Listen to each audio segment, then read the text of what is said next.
was me. Guys, welcome to another episode of Into the West Comics, new comic book day edition. Sonny is here. He looks great. I'm back. Hey, what's going What on? a good-looking guy. Hey, you're great. You're great.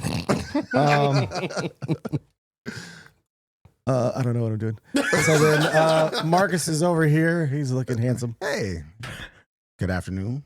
Hot Dog Paul is here. Frank and I have the same comic sitting next to each other, so I pointed at it and he threw a pen at me. I don't know what you're talking about. I don't know what's going on. Just Oh, this one. Oh yeah. All right. Give right one on. away if you want. Yeah. I'm going to give Paul's away. Oh. Um, Okay, well, let's okay. get into guys. He's probably the one that bought more than one of them. It's a new, yeah, I did. New comic book day edition. Marcus, what do you got over there? Oh well, actually, You got the goods? I have a pleasant surprise. So, last month, actually, there was a new Marvel event that kicked off called Carnage Reigns, and it actually was really good, and it harkened back to basically the days when I first started reading comics back in fall of 2019, just before pandemic, and I ran smack dab into my first event, which was Absolute Carnage. That was when Donny Cates was just killing it on Venom, and you had that whole Absolute Carnage crossover event going on. And this is the last one. It's the bookend of it. It's Carnage Reigns Omega. It's a one shot. Check out the artwork. It's tight. that looks super cool. And He it's said it's tight. It's tight. Tight. Yes, it's a 7-issue. It's a 7-issue crossover that started in May. It started with the Alpha issue, and then it went to Miles Morales, Spider-Man issue 6, and that's kind of where I ran into it because I didn't realize that it was going on until I read that issue, and I realized, oh, this is part 2 of a crossover, and then part 3 was Carnage number 13. And then in June, it goes into Red Goblin number 5, which is Norman Osborn's grandson. I didn't know that Harry Osborn had a child. My bad. Cool. I don't know. Maybe you guys can fill me in the chat or whatever. So Red Goblin 5, and then Carnage 14, Miles Morales again, issue 7, and then of course finally the last Carnage Reigns Omega issue, and it's just page after page of just fast-paced action. Yeah. We have a cool Miles Morales gets a tight-looking Iron Spider suit. First page. Oh man, and that gets actually revealed in issue 7 of the Miles Morales story, and yeah, that's him. That's That's dope. yeah, that's pretty dope. and that's Tony Stark, and that's his updated suit that he designed just for this specific occasion, where basically the premise is you have symbiote alien being mixed with his extremist technology. So you have a symbiotic Iron Man suit, basically, Interesting. that Cletus Cassidy ends up taking. Cletus. And Cletus. yeah, and he ends up taking it, and then of course you have basically, Cletus. yeah, you basically have a one of those Iron one of those Arms absolute Carnage. carnages again, but this time with a little bit of mech in it. That's cool. And it's cool because he actually invades. What happens is Cletus actually invades the network of Tony Stark's network, and he's able to actually kind of turn everyone into his symbiotes via Like technology. spreads like a virus. Yeah, kind of like almost like the Deceased, I was about to yeah, say. Yeah. where it was like the where it was through cell the phones, anti-life equation through Right. technology basically, and he was because able of to do Cyborg that. or whatever. Right, and he was able to actually take sort of similar along those lines. He was able to kind of captivate and capture the general public and have them do whatever they want. And it's Sketch. it's great. It's great. So this was a surprise. It was very great. I was glad to see that. And then my second pick is actually a hardcover. This was a 3 or was it a 4 issue? I think it was a 3 issue. Yeah, 3 issue Black Label series called Wonder Woman Historia. This one took painfully long to come out just because I think the artist, there might have been some delays with him painting or whatever was going on. But this is a fantastically, just a beautiful book. It is a beautiful book.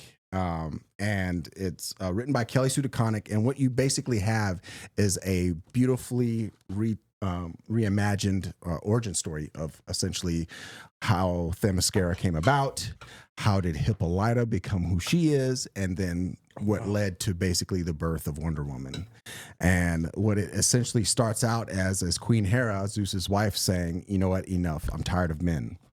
I'm sick of men.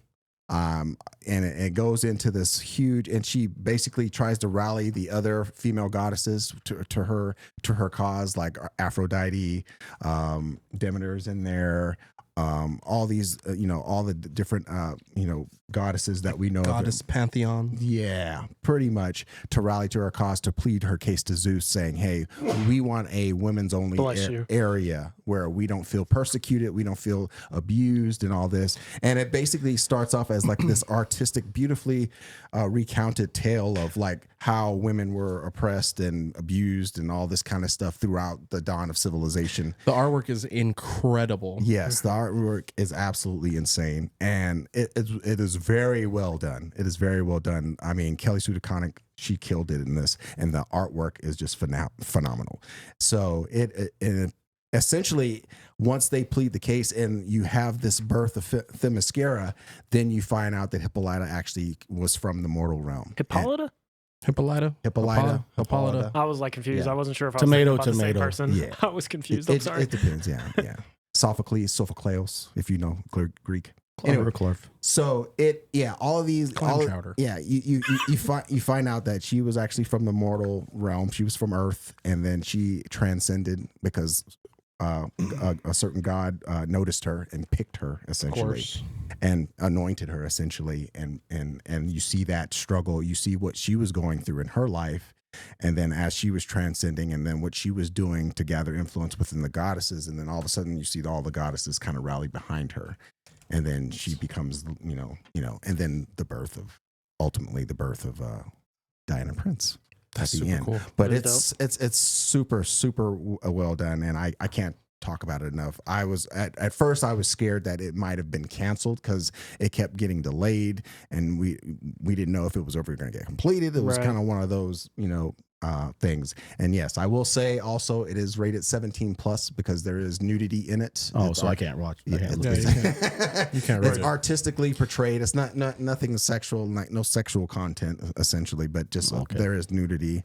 Hippolyta, she's nude in a lot of, or not Hippolyta, Aphrodite, she's nude in a couple of scenes and panels. That's cool. But it's very artistically done, very tastefully done. So I recommend it. Might be a fun thing to read before Tom King starts his run on Wonder Woman, which I'm really excited for. September. Yes. Yeah.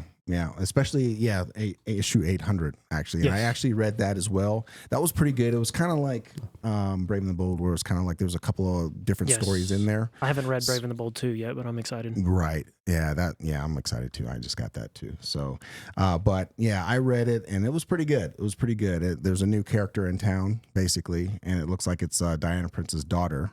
Ooh. And so that's why that's kind of like a big deal, because it's a key issue because it's a first appearance of Diana's daughter. Yep. So, her name Trinity, I think is the character's name. It's weird because it's like Trinity, but then Jonathan Kent keeps calling her Lizzie in the comic, like as I'm reading. So I'm like, okay, so maybe, or maybe that's her, Earth New York name. I think it might be. It could be. Their government I was name. about to make a bad joke. Please make it. Please. That's John Kent's other little shorty. Yeah, His probably. dude, he got the dude, and he got. Yeah, because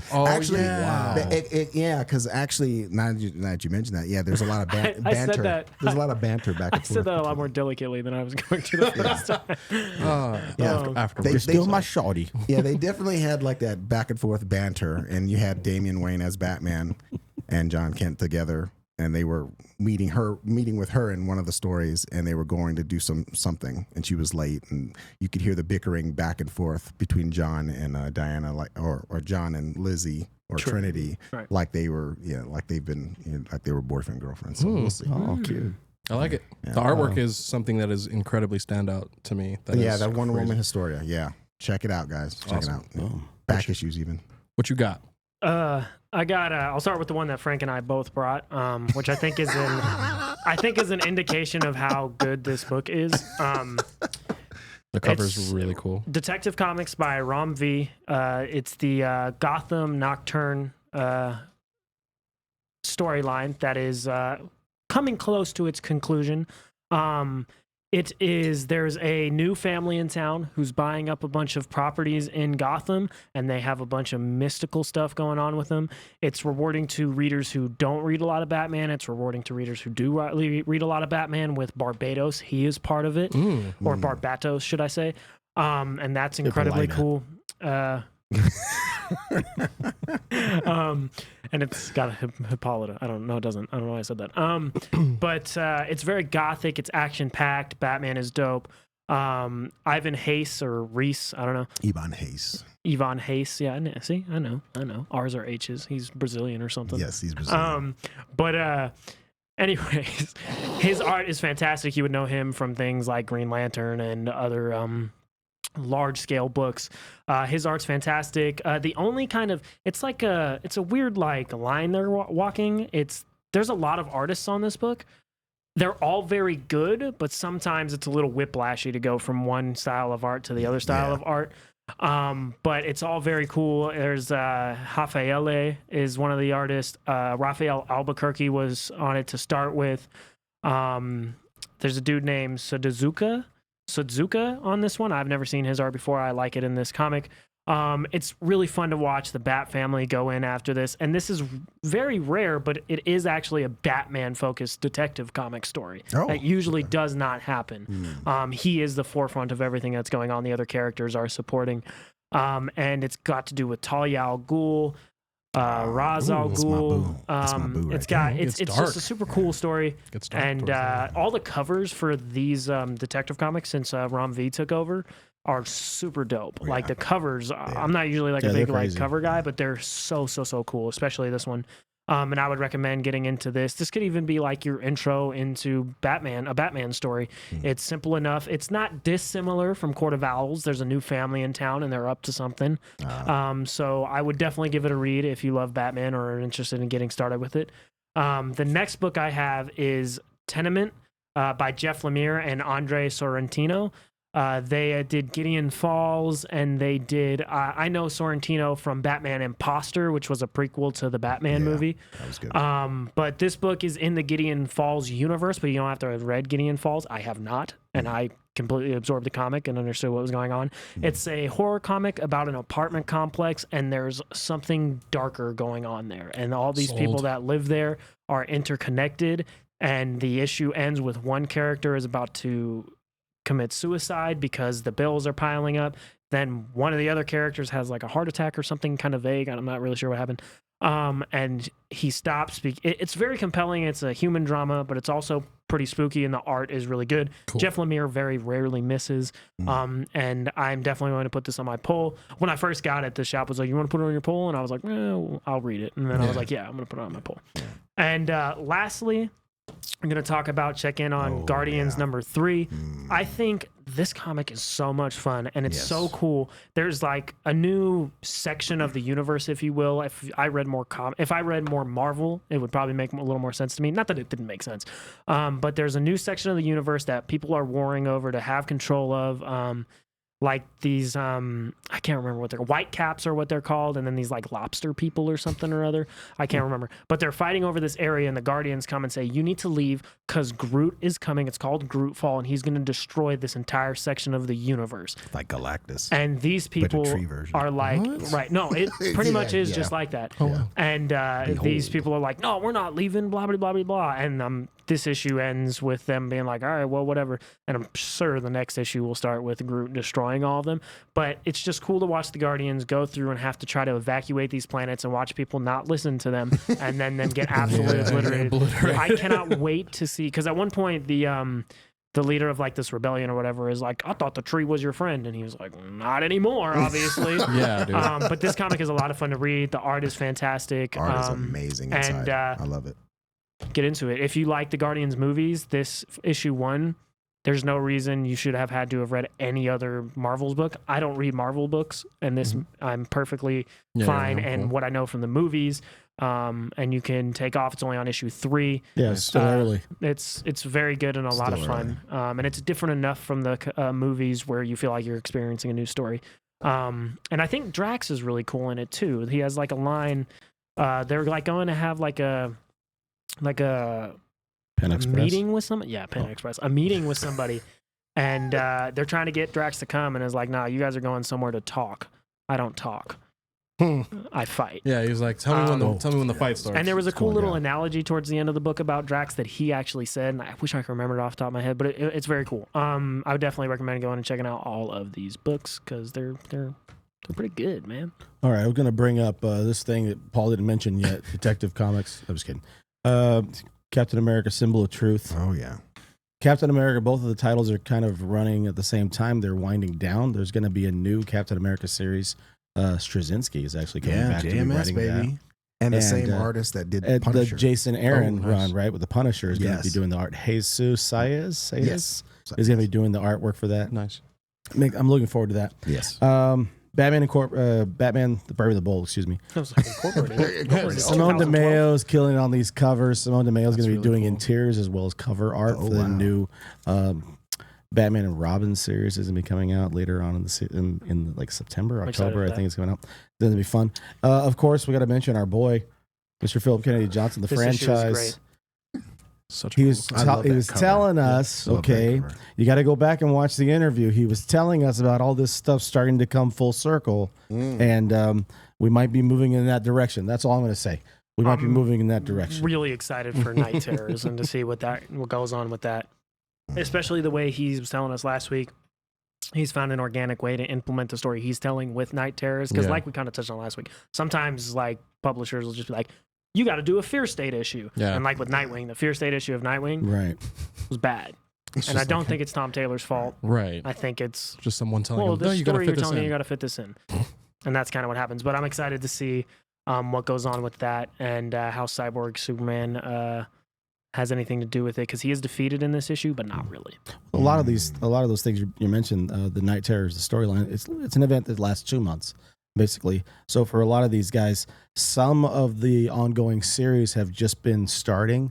So like the new Titans run, it might be like in an okay spot because it's only been 2 issues. The second Right. issue is really good, by the way. Yeah. I have yet to read. It was solid. It's Tom Taylor. I mean, Yeah, true. yeah.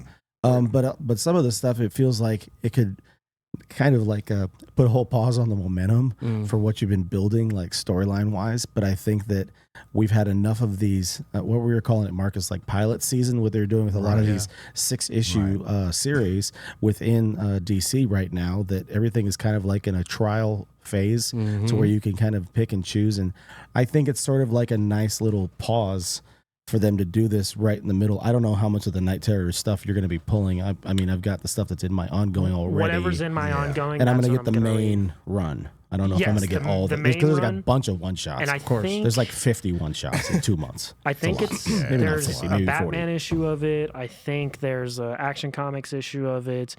I don't know if there's going to be a Shazam issue of it. There is. So there's going to be There's Shazam. a Black Adam. There's a Shazam. So there's a those Ravager. 3 Oh, are wow. probably There's a going to be lot. the 3 that I get, the offshoots ones. And I don't know. I don't think there's going to be a Night Terrors Detective Comics. He didn't tee it up for it at the end. Don't know. Now that you brought that up, I'm I not do sure. not think it will. Because I think There's about everybody I else, think- but I don't know if there's a and Night this is a Terror. little information for people who don't read comics, don't understand how the timeline works. I'm not sure, but like this Detective Comics and Zdarsky's Batman are running concurrently. This story takes place before the Batman story or Yeah. after, but that's how they get away with telling Yeah. simultaneous It's stories. separate. And I think this might not be included in Night Terrors because it's taking place before it. That is why I don't think Detective Comics. And is even more built so, into it. then that would help it that it has a stopping point yes, with the Night Terrors, the little 2-month break. Yep. The summer vacation, you're doing the slip and slide, and you know, Yeah, I throwing got it water set up this balloons and morning, setting actually. things on fire. The things we do as kids in the summertime, right? Well, we I don't still really do- need I to set still do anything on those fire. things. It's hot outside. Yeah. Sunday, we just got to walk outside if Yeah. that's on fire. Guys, thank you so much. it's going to be 110 degrees this week. Yes, it's going to be not excited. sweaty. Oh, goodness. Guys, we appreciate you taking the time. We're looking forward to a summer full of new comic books. We'll probably be featuring some Night Terror stuff in the next coming weeks, I'm assuming. Definitely. Be on the lookout for Crashdown. That's going to be in stores shortly, as well as the Ninja Funk trade paperback. We're excited for a summer of reading comics. We're always reading comics. Absolutely. But we hope you get to your LCS. Make sure you get down there, support your LCS, pick up some books, let us know what you're reading. We appreciate you guys. Have a great evening. We love you. Happy reading. See you next week.